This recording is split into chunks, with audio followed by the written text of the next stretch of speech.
Is Thor Love and Thunder any good? Let's find out.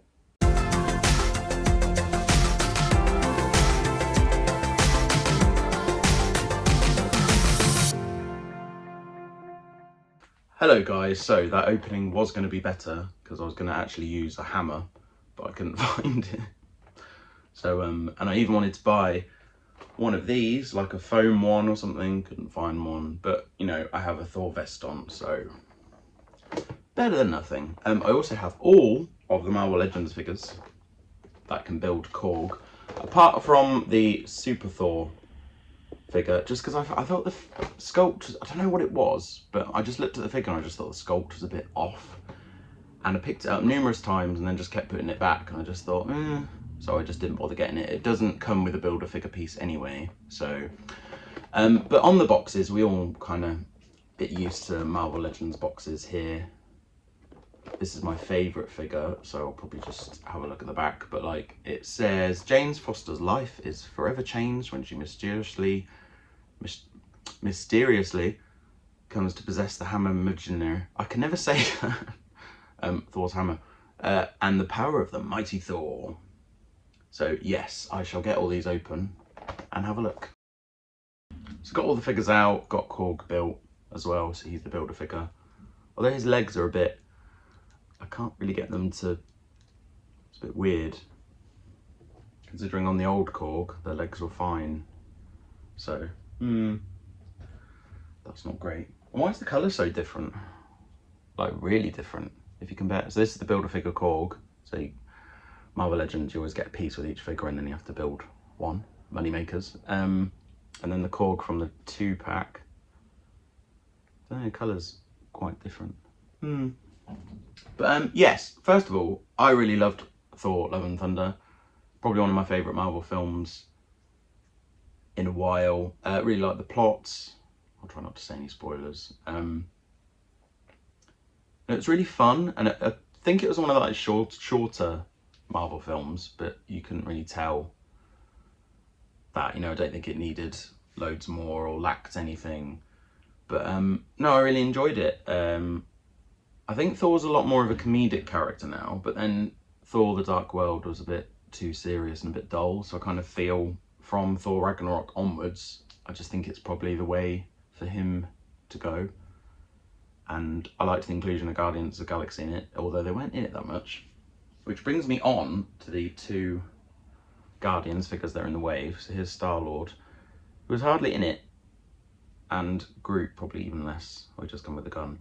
But I don't know why, but Chris Pratt looked a bit naff in this film. I don't know why, he just kind of looked, it was like he hadn't gone into hair and makeup, he just sort of looked like he'd gotten up, and it just looked, I don't know why, I just thought, oh, you're not as polished as you were before. There wasn't really any explanation to it. Comparing the Groot, because I have this from Infinity, it's more just the paint really than anything. So this is kind of the same, so this is the one from Infinity War, and then this is the one from Thor Love and Thunder. So just the colouring's a bit different, but the exact same sculpt. And I kind of feel these are kind of like the add-in figures that we probably didn't need that much because they weren't in the film a lot. But it is good that the whole wave is just from the film and they haven't added any comic ones, because I usually sell those. On to Valkyrie. King Valkyrie. She has double jointed elbows, which I love because it annoys me on female action figures when they don't have double jointed elbows, because that's what they should have, because it just, you can have more dynamic poses and everything. She looks great, and she was really good in this. They've given her more of a character, if that makes sense, because she was fine before, but there's just more to her, and it's definitely confirmed that she's a lesbian, which is good. Then onto the main man himself. Oh, need to put his Storm, is it Stormbreaker? Oh god, I should know this, shouldn't I? And I can't even say that, am I right? Bad Thor fan. This is probably the best Thor sculpt we've got so far, and I love this outfit. I kind of actually just wish he had this outfit throughout the whole film, because I just think it's badass. I might actually try and find that t-shirt vest thing because I do really like it. But he was really funny, and then there were some serious bits as well, and I just think Chris Hemsworth is actually a really good actor. I won't do my favourite figure just yet. Gore the God Killer. So he was played by Christian Bale, who I really liked, and I actually kind of, before I watched the film, I kind of thought Christian Bale would do a good job and give this villain justice, and he did. And this face sculpts are really good, you can see. Like, that really looks like him. These head sculpts have come on leaps and bounds since I started collecting them. But it's got me thinking, I kind of wish we had real material cloaks and stuff.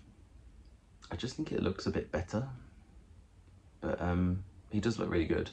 But yes, he was a really good villain, actually. And there was kind of, you understood his motives. Because sometimes some villains are just a bit, oh, I'm taking over the world, blah, blah, blah. And it's all a bit boring. And Marvel, in films, villain-wise, is never that good, I don't think. Apart from Thanos and Hela. And now Gore. And then, finally, just comes the 2 head sculpts. One with the helmet on, and then one without. And I actually think this really does look like Natalie Portman. And she has double jointed elbows as well, and so she should.